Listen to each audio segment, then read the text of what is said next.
Chapter 20. When you go out to war against your enemies and see horses and chariots and an army larger than your own, you shall not be afraid of them, for the Lord your God is with you, who brought you up out of the land of Egypt. And when you draw near to the battle, the priest shall come forward and speak to the people, and shall say to them, Hear, O Israel, today you are drawing near for battle against your enemies. Let not your heart faint.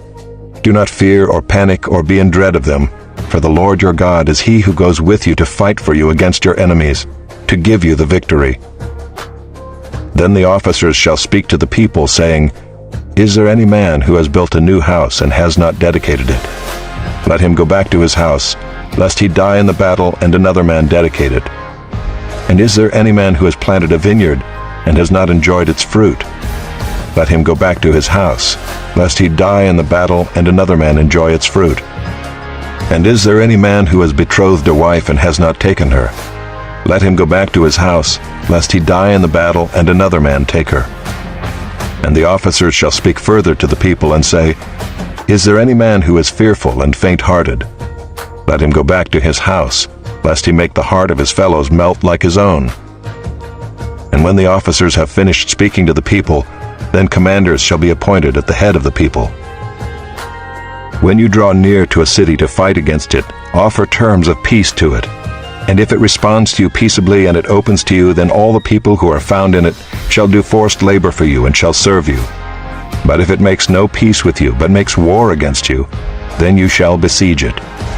And when the Lord your God gives it into your hand, you shall put all its males to the sword, but the women and the little ones, the livestock and everything else in the city, all its spoil, you shall take as plunder for yourselves. And you shall enjoy the spoil of your enemies which the Lord your God has given you. Thus you shall do to all the cities that are very far from you, which are not cities of the nations here. But in the cities of these peoples, that the Lord your God is giving you for an inheritance, you shall save alive nothing that breathes.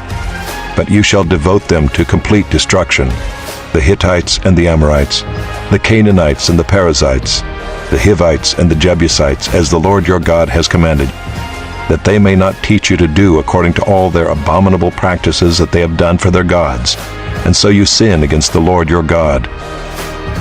When you besiege a city for a long time, making war against it in order to take it, you shall not destroy its trees by wielding an axe against them. You may eat from them, but you shall not cut them down. Are the trees in the field human, that they should be besieged by you? Only the trees that you know are not trees for food you may destroy and cut down, that you may build siege works against the city that makes war with you until it falls.